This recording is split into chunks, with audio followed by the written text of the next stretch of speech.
Hi everyone, welcome back to our Shout podcast and happy International Women's Day to all our listeners. In this episode, I'm joined by 4 incredible women from across the fire and rescue service community and our charity, as they share their experiences and the impact of our support. First, I speak with Cath Billing, Chief Fire Officer of Cornwall Fire and Rescue Service, about her journey through the fire service and what it's like leading in her role today.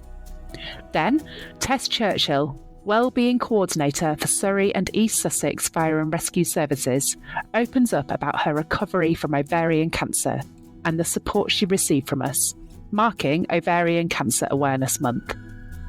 And later, I chat with our administration team leader, Sandra Harrison, and clinical assistant, Lucy Milton, who are 2 of our dedicated team members at Jubilee House, our centre in Cumbria, as they celebrate an incredible 30 years with the charity.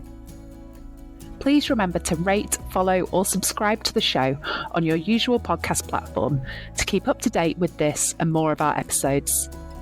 To start today's episode, I chat with Kath, who shares some of her experiences as Chief Fire Officer.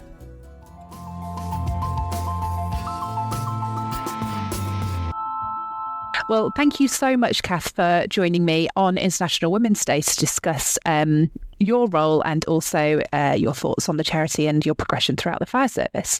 I just wanted to start by asking you what actually inspired you to first join the fire service.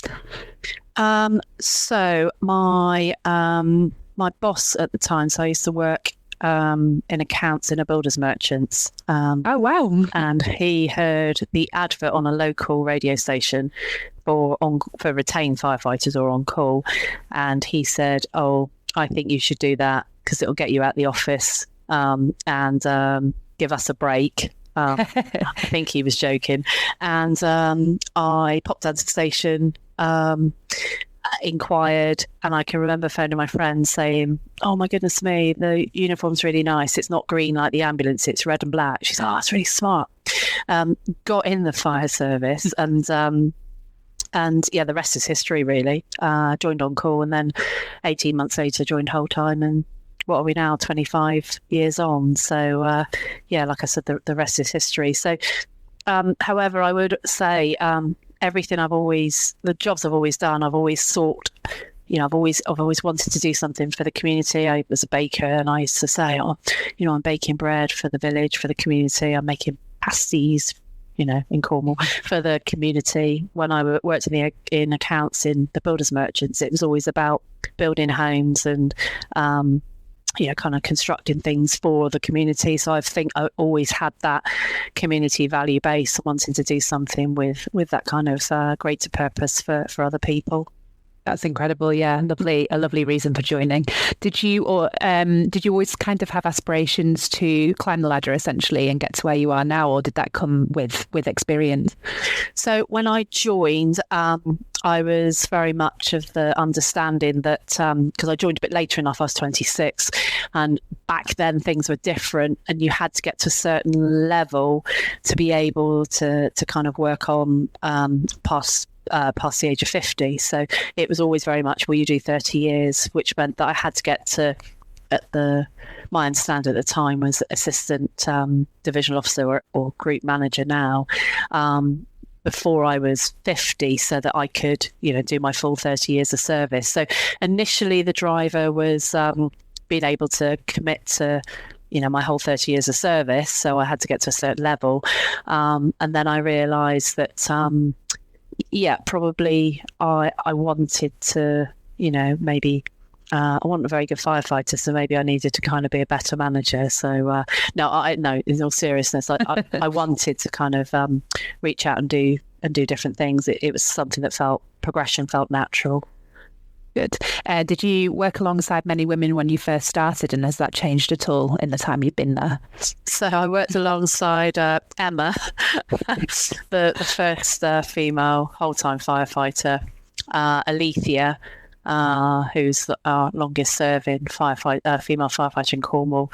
Then there was Tina up in Tor Point, and I think that was all of us Wow. So from an operational perspective, obviously in our support or corporate staff, there were a number of women, which was which was obviously brilliant, because they've always been exceptionally amazing support, and continue to work alongside some amazing women in a number of different roles. But no, I think that was 4 of us. Yeah. Wow. Looking at that now, that's a huge change and huge progression over the years. So that's brilliant. It's probably difficult to think of one in particular, but was there a pivotal moment for you in your career that sort of shaped your desire to lead and also your leadership style at all? So in relation to my desire to lead, yes, I can definitely put a pointer on that one. So I did a master's degree, and the degree that I did was looking at experiences and expectations and experiences of people joining Devon and Cornwall Police and Cornwall Fire and Rescue Service. And I can remember when I did it, it was just a qualification, kind of getting the highest score, etc., was what I was after. When I started to genuinely do the research, I realised that more women then were in Cornwall Fire and Rescue Service, and the women that I spoke to didn't have very nice experiences. And I kind of probably knew myself, actually, if I was honest, there were areas of kind of corruption and probably exclusion and discrimination.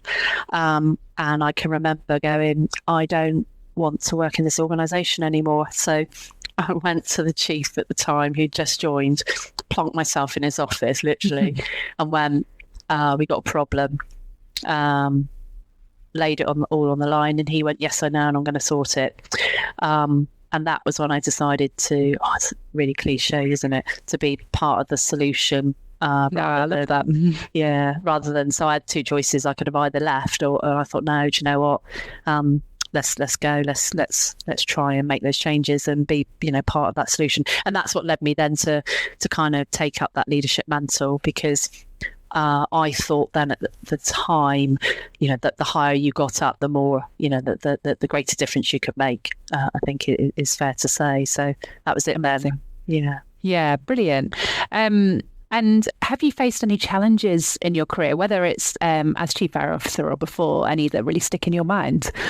It's interesting, because I think you probably, when you get to, or I found, and it might be my age, or it might be my where I am in my organisation, my career, but you get to that point where you reflect a lot on things, and a lot of it actually has been asked to do talks and things about my career, and I've reflected a lot on who I am, why I am the way I am, why I lead the way I do, all those bits and pieces. But the bit that resonates probably most with me when I talk about barriers is there's only been one promotion that I've had where somebody, or more than one person, hasn't said to me, well, you only got that because you're a woman.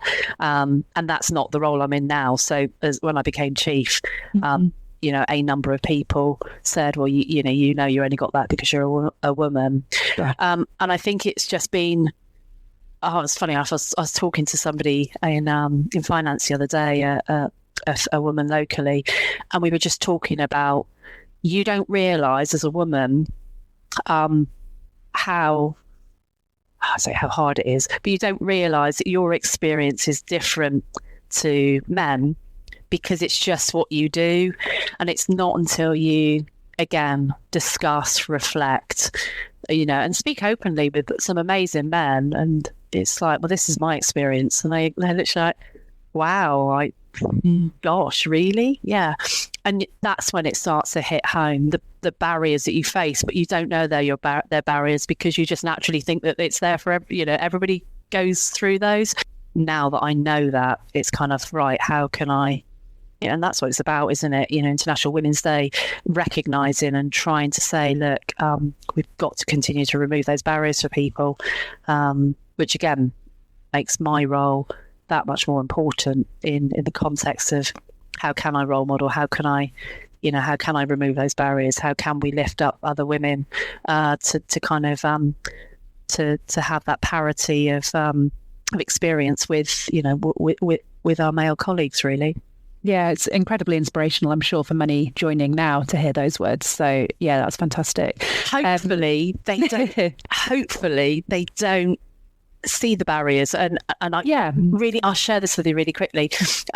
We've removed in our service, and it's just little things like hair colour. You can't have colour. It used to be you can't have coloured hair and bits, and that's absolutely fine. But actually, the colour of your hair doesn't impact at all on how competent you are. In fact, it's for me, it's about who you are, isn't it? If you got kind of different color hair, well, that's great. That's that's who you are. So why kind of change that? So, and one of the people in our service has got a great kind of array of different colors of hair. We went away with other fire services, and some of the firefighters said to her, "How do you get away with that?"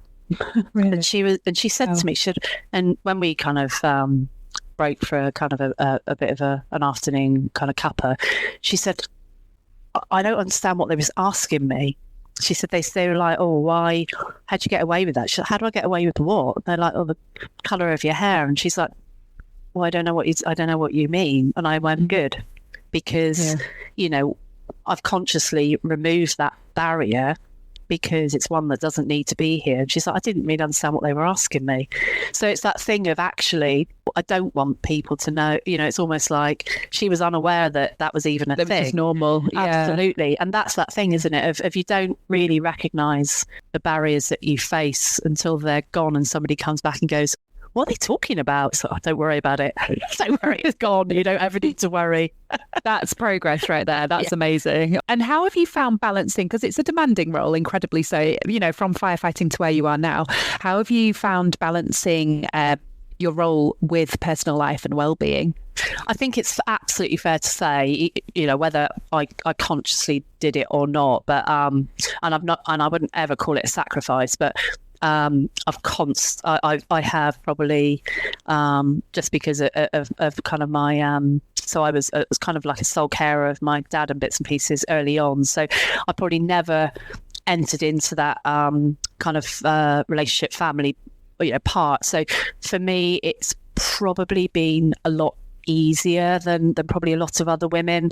I've got an incredible assistant chief officer, and she's got 2 young children, and she again balances things very differently. But I've never had to kind of really do that balance with young children and family and career. And it wasn't it wasn't a sacrifice or a commitment or anything. It's just the thing that naturally met my circumstances. In the context of well-being, I've had to do a lot of work around resilience, a lot of work around coaching. I also love beating myself at the gym, and that I've always kind of enjoyed that, and that's certainly been the thing that makes me feel really happy. I live in Cornwall, most beautiful place in the world. Stunning, yeah. And like today, it's a cracking sunny day. Can't wait to kind of go out, walk dogs, go on the beach, listen to the sea. So I'm really lucky. I've got some incredible people as well around me that ground me. I come out of a stressful day, don't even bother saying anything anymore, because they will just literally look at me and go, "It's boring, let's go shopping. It's boring, let's go to the gym." And it's that, do you know what, actually, loving my friends and family and going out and enjoying time with them does remind you sometimes of course you've got a really important job, of course it's important, but get away from it, spend time with us. So I think I think a lot of coaching, a lot of realising what's important has really allowed me to, and also it's a marathon, not a sprint. So don't wear yourself out. 4 years in, you can't, you can't burn yourself out too early. You've got to balance things, because that's really good advice. Yeah, if you can't look after yourself, then you can't. My job is to look after other people, and if I'm not well, then I can't look after others. So it's so important that I look after myself, so that I can then, really give it my all to look after all the amazing people in our service and all the amazing people in the communities that we serve.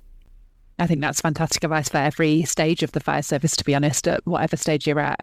If you're looking after yourself, you're going to be better looking after your communities, I'm sure. So, yeah. And just finally, how do you think you and the service, so Cornwall Fire and Rescue Service, alongside the charity, how we can sort of work together in the years ahead to further support women across the fire family? I think what I love about the Firefighters Charity is how it's, I can remember back in the day when it's the Benevolent Fund, and how so incredibly it's evolved. So I think, the way in which, even talking about some of the things that you've done now, the work with menopause, the work with, the work around mental health, different types of mental health support, different ways in which, kind of teams counselling and teams coaching, the support that you and the way in which you tailor the support, I think is dramatically changed. At the moment, carry on doing what you're doing, because the relationship that we've got, we really recognise that if we don't look after the charity, then it won't be there to look after us.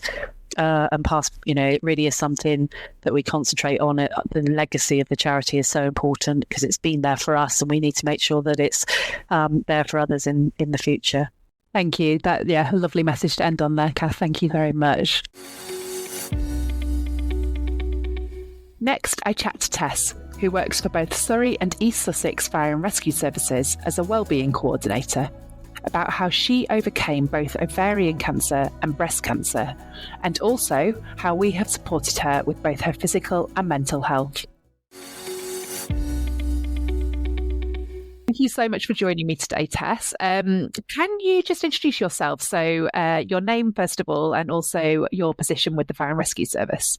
Yes, of course. So my name's Tess Churchill, and I am the Wellbeing Coordinator for Surrey Fire and Rescue, but also East Sussex Fire and Rescue Service as well, under a broader collaboration. So I guess it is, you know a lot about our charity's wellbeing support and also the importance of just spreading the word around wellness then through your role. Absolutely. and that's kind of, I guess, why I feel that I'm in the right place to do that now. So yeah, very much. I'm also a real advocate for the Firefighters Charity, so I'm really happy to be able to have this chat. So I just wanted to touch on today, obviously March is Ovarian Cancer Awareness Month, and I know you yourself have had ovarian cancer. I just wondered, could you take us back to when, sort of the lead up to when you were first diagnosed and how that happened? Yeah, it's kind of, I was thinking back that happened back in 2012, so it's 13 years ago, and leading up to the point of diagnosis, I just felt for quite a significant amount of time, actually, probably I'd say for about 4 months, even 5, that I just felt wrong in myself. And I started to feel that everything was slowing down. I felt like quite a lot of fatigue at the time and was struggling with work.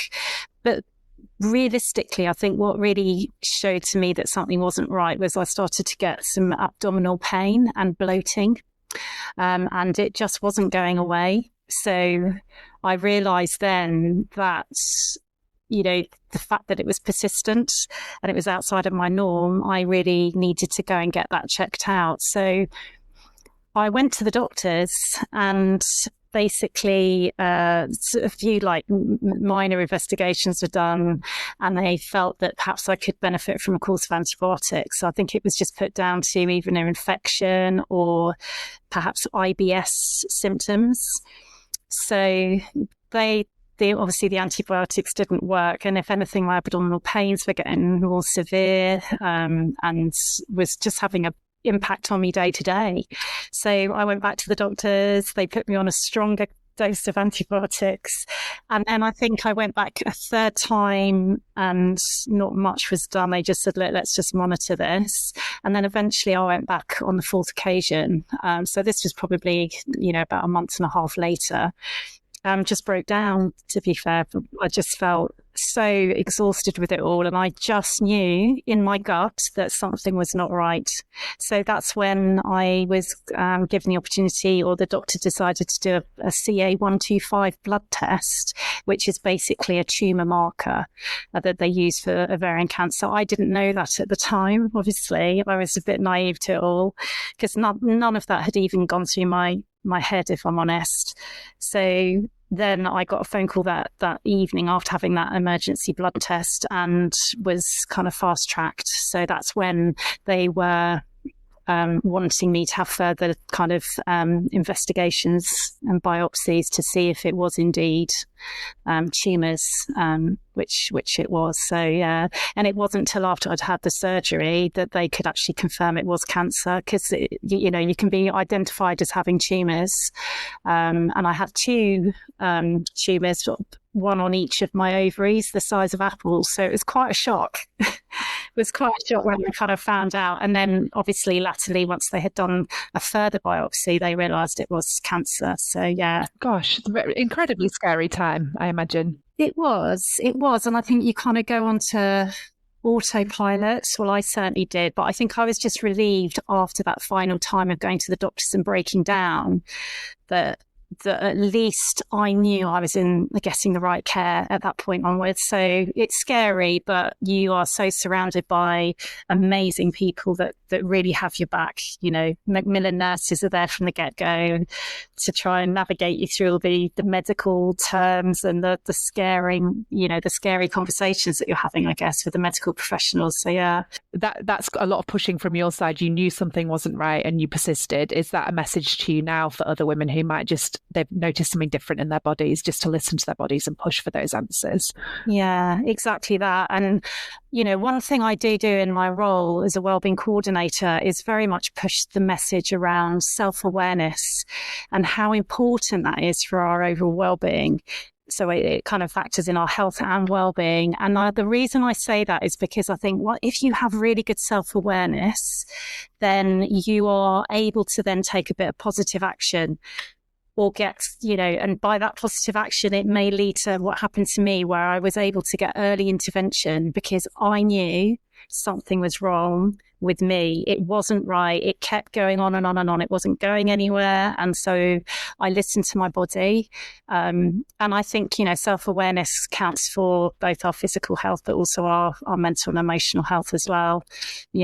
What are our bodies telling us physically, but what are our minds telling us, or what are they trying to say to us as well? So, yeah, I'd say for all women out there who might be listening to this, and men, if I'm honest, it counts for everybody. But I think if we trust our gut about what we know as ourselves and how we work, what our bodies are telling us, then I think that's the best we can do for ourselves to then really take some action. And if in doubt, just go and see a doctor straight away. Talk me through the treatment. So you had the surgery, and kind of how did it develop from there? Did you need any follow-up treatments, or what happened after that surgery? Yeah, luckily I was in a good position because we as a team. So I think the fact that I got in early and kept knocking on the door of the GP to say, look, I'm not right, please help me. And then the intervention from the amazing consultant who did the surgery for me, they were really confident that they'd got all of the cancer.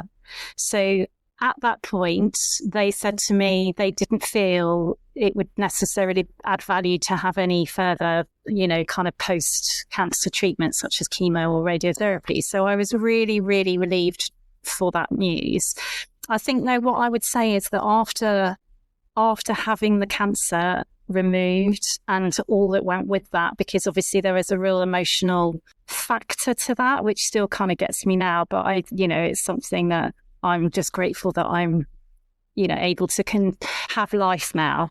But I was basically unable to then, it was the finality on having to had the opportunity to have my own children. So I had an emotional kind of aftershock of the cancer, I would say. But also I was, projected straight into a surgical menopause, which was incredibly challenging and incredibly scary, because I wasn't really aware of what menopause was even. I mean, I was 42. I should have probably been better informed, but it just wasn't something that was talked about even 13 years ago compared to what it is now. So I think I felt quite alone with it, and I felt that I'd lost myself completely. I didn't know what was happening. I was going into a bit of chaos, I suppose. So I think that was really the two main factors. It was kind of dealing with the kind of, consolidating the fact that I'd got through the cancer and how grateful I was. But then I was kind of catapulted into this slightly emotional turmoil through, being a woman and then not being able to pursue perhaps what I would have ideally loved to have done, to have children. But I'm blessed with some beautiful nieces and nephews, so that's what I kind of held on to. We all have to look at what we've already got rather than what we don't. So yeah, and then it was just getting through the menopause side and trying to understand that a bit better and get the help that I needed to get some kind of stability with my hormones again. So yeah. What kind of symptoms did you have with the surgical menopause? Did you have some of the classic ones, or was it anything that took you by surprise? I think the whole thing, Rebecca, took me by surprise. It was just like, I went into surgery in one sense, as I knew myself, and I came out of surgery and it's like everything had switched. And I was incredibly emotional, and that wasn't, all down to the fact that, I just had some major surgery. It was just like uncontrollable tears, hot flushes and night sweats like nobody's business. I had no idea what was going on. I had, I guess for me, coming out the other side, it was that feeling of not knowing my own self. So I used to get kind of really a creepy feeling in my skin, and like it's a strange thing to describe, but also brain fog. I couldn't function. I just couldn't feel like I could function, and very depressed, very, very depressed. And that was what I found most frustrating, because I went to the GP and I said, look, I really feel like I need some more support with my hormones. But they, at that point in time, weren't particularly supportive and just said, I think you could benefit from going on some antidepressants. And it's funny, I hear so many women now speaking of that experience that they had going through menopause, that, in some ways it can help, but it's not the solution and it's not addressing the root issue. Do you think we've come quite far since that? Have you seen the differences yourself through people you might know? Yeah, and honestly, that gives me so much joy knowing that there are a lot of women now and people coming, because I'm 54 now, going fast approaching 55, and I just see my nieces and I think, they're going to be in such a better place, understanding even before they even get there to perimenopause or menopause. And it's not to say everybody has a bad experience either. But because I just would take, it's not something to necessarily be scared of. It's just something to be informed about. And I think there's so much more awareness for women, but also for men as well, understanding their partners or the females in their lives, people, the colleagues at work. It's such a bigger picture, so I do feel so much happier knowing that there's more awareness out there now. Yeah, totally agree with you. It's incredibly important. You obviously had a little bit of time off work while you were recovering. Was it around that time that you reached out to us, and were we able to offer you some support? Yes, absolutely. And I think initially I was just trying to as I say, navigate the hormonal side of things. But I think I've experienced a bit of an aftershock from it all. So you kind of go into autopilot, you think you're doing fine, and I was busy and trying to kind of get my physical health back on track. But then I realized that, the Firefighters Charity was there, and I think a colleague actually said to me, oh, you should think about reaching out, and so I did, and it's the one thing, honestly, it was a game changer, absolute game changer. I still now think back to that time that I was accepted to have a 2-week stay at the Harkham House down in Devon, and on every level I can't can't praise it enough. It supported me physically, mentally, emotionally. I laughed, I cried, I did, exercises that I never thought I'd do, and, in the hydrotherapy pool, just the whole thing I just felt very held in that moment. So yeah, it's pretty special. Good. And do you think it's a reassurance just for you, and certainly to share it with your colleagues as well, knowing that support is available for you in the future? Yeah, for sure. And I think, I often hear through my role when I'm engaging with staff and colleagues across both services, I've often heard people say, oh, I don't want to kind of pull on the charity because there's people more worthy than me. And honestly, I say, no, that is not the charity's approach. The charity's approach is like everybody is worthy of support, whatever that support looks like. Let the charity help you find out what that support looks like for you, because you won't know all the answers, whereas a charity can help you kind of, inform you on what's best for you. So yeah, I think I wholeheartedly encourage people to reach out, even if they don't have the answers, they just have a conversation with the charity. And finally, I speak to Sandra and Lucy about their 30-year work anniversaries, also falling in the 30th anniversary year of Jubilee House, and how our work as a charity has transformed during that time. Thank you so much, Sandra and Lucy, for chatting to us, and congratulations on 30 years with the charity, which is incredible. Can I just get you both to introduce yourselves with what you do for us now at the charity? That's fine.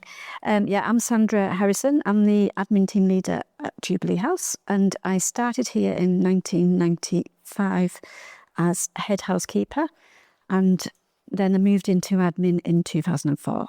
And I actually employed Lucy as a housekeeper back then.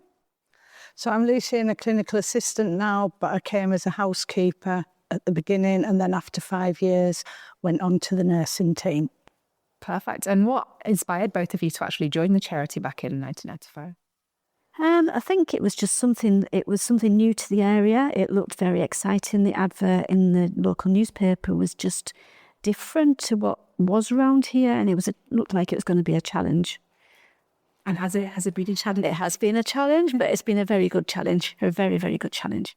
And how about you, Lucy? The same really, but it is such a nice place to work as well. Like I've always said, I wouldn't want to do care anywhere else now, because we have time with our clients, and which is lovely. It's not just rushing to get them where they need to be and what have you, and they all come back again, don't they? So you get to know them well, and which is lovely. No, it's brilliant. And what would you say are some of the biggest changes you've seen in the organisation over those 30 years, or some of the more important changes for you?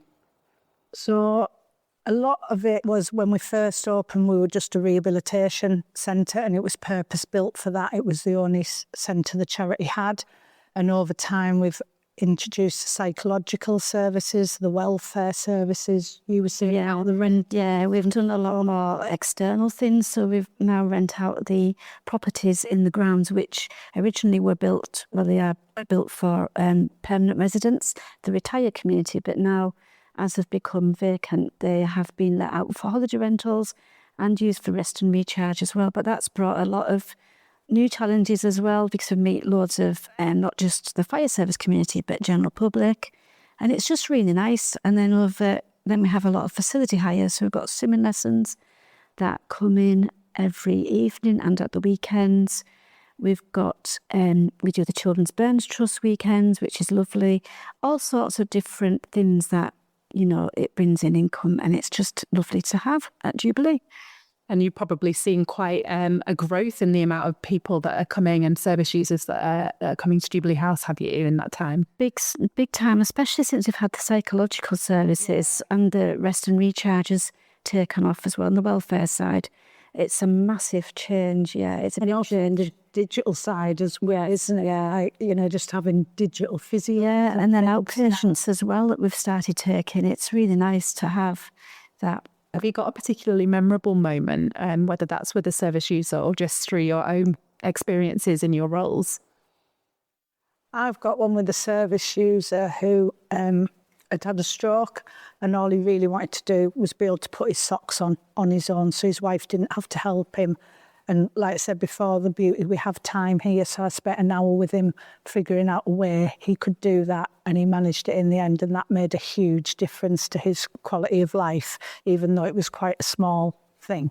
No, I think the small things as well. That's a lovely example of the kind of people you probably meet quite regularly, isn't it? Yeah, it is. There was that beneficiary just a few weeks ago, wasn't there, where he'd had a stroke and he was a keen kayaker and he'd never been back in one. But John, one of the exercise therapists, he brought kayak in, and with the physio and the nursing team, he'd got him into a kayak, and it was just such a lovely moment. And he was so proud because he had a video of it and everything, didn't he? He was showing all the staff and all the beneficiaries that were in the centre at the time. It was amazing. It was lovely. Do you think that sets our charity as a whole and Jubilee House, do you think that sets us apart in a way, having the unique care that we offer for service users?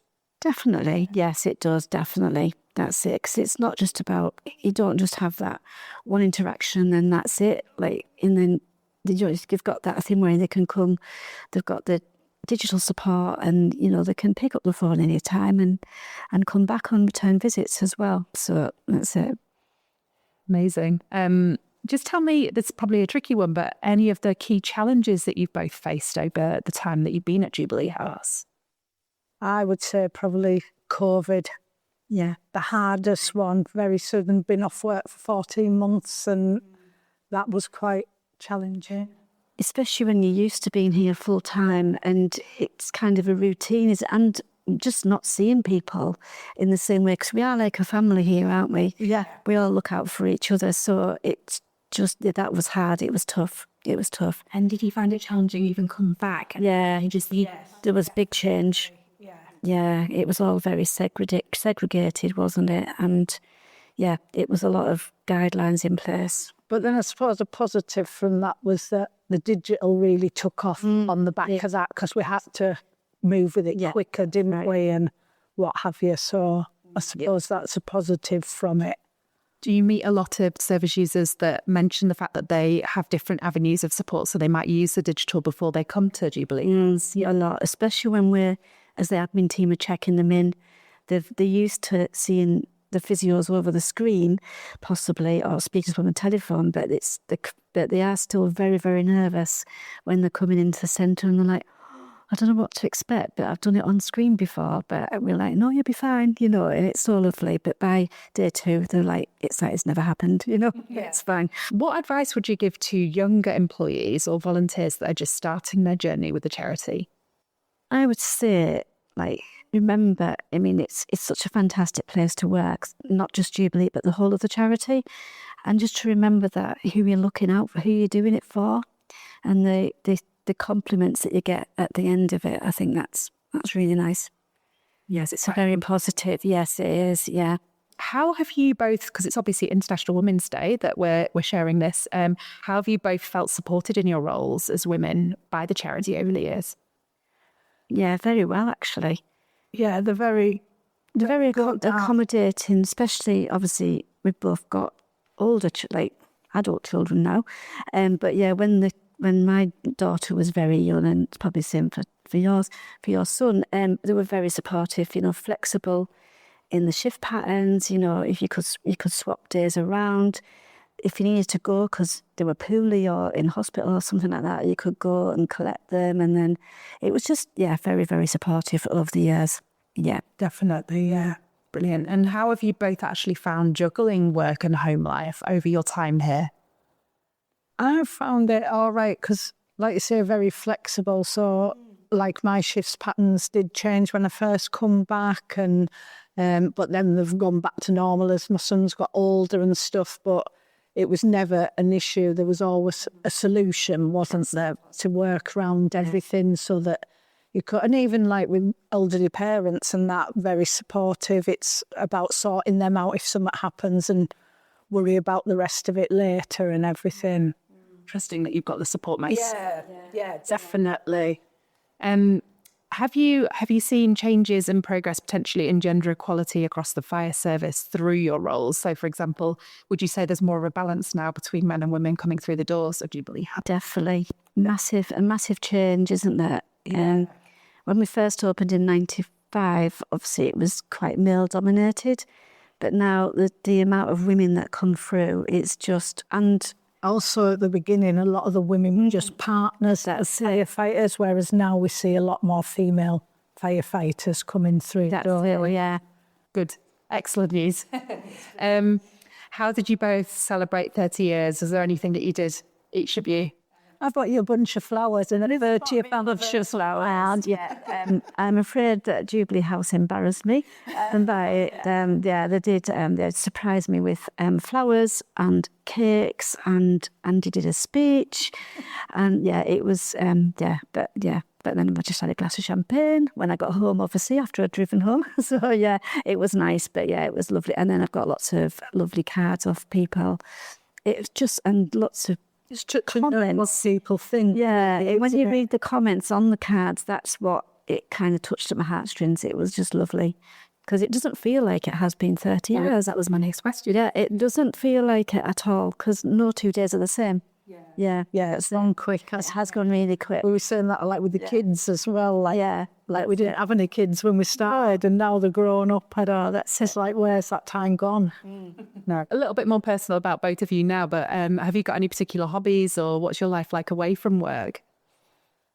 I like to do a lot of walking, and we've just entered a new phase. My son's gone to uni, so it's me and my husband getting used to doing things on our own together, so going away on holiday a lot and things, so that's quite nice, of just a different stage in life, really. I just haven't really got a lot of time, but I do like to go out walking. We do have like days out and things like that, and we've got quite a big garden which we're developing at the moment, so it's just being outside, I think, more than anything. Yeah, you're in the perfect location. Outside, definitely. The lake's on the doorstep, and do you think that's lovely to share with service users when they come here? Definitely, yeah. And the local knowledge as well that all the staff have, if there are partners and things or people on rentals or arrest and recharge that want ideas of places to go, we've got that knowledge of where the best places to go are. It's nice, yeah. I know we hear from a lot of people that have been here how lovely it is they feel welcome the minute they walk through the door. Is that really important to both of you, just to ensure everyone's very much You very much notice it on a Sunday and Monday if you do the two around, how anxious people are. And you say to them, by tomorrow you'll be grand, you'll be fine. And they look at you as if you've got two heads. They do. And then by the next day they're like, oh yeah, you were right, it's fine. And is it important to you both? Just very much so, very much so, yeah. And I find on our side as well, sometimes when one of our clients comes for the first time, and if a partner comes with them, they can be quite nervous about letting us help, and then you can see them sort of relax and let us do a bit more, and I think that's a nice sign that they trust us to look after their loved ones. That was actually going to be another question for you, Lucy. Obviously, you work a lot with the nursing team primarily now. We sort of invite carers and partners to come along for some of our nursing clients. Is that quite a nice break for them that you find? Yeah, so some like to just have the break at home. Some like to come, but like us, to do everything, and they can just enjoy, because they have a hard life at home, looking after their loved ones 24/7. So it's nice that the meals are made for them and they can just spend some quality time with their partners rather than doing the everyday care for them. So just in terms of over the time you've been here, how has the charity support changed for people coming through the door?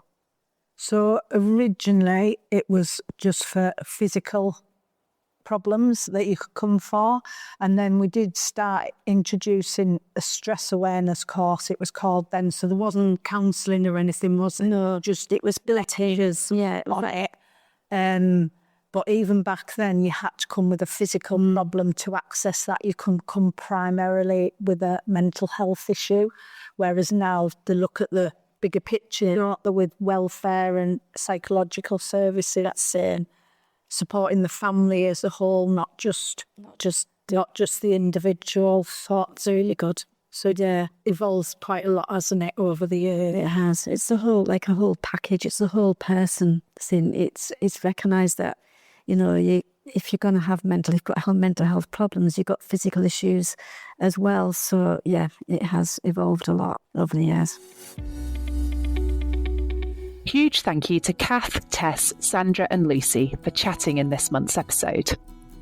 If you have a story to tell, whether it's from receiving our support at Jubilee House or as a woman in the fire service, you can find details on how to get in touch with us in the show notes. There are also details on how to access support there too. We've got another show coming up later this month as we launch a new survey into the impact of life in the fire service on partner relationships. So keep an ear out for that and don't forget to follow or subscribe. See you then.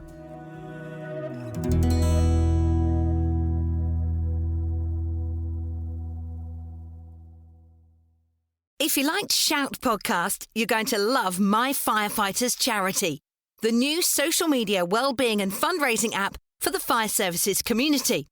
Packed with great wellbeing content from the expert teams at the Firefighters Charity, you can connect with others, join groups, collaborate and have fun with your fire family friends across the UK.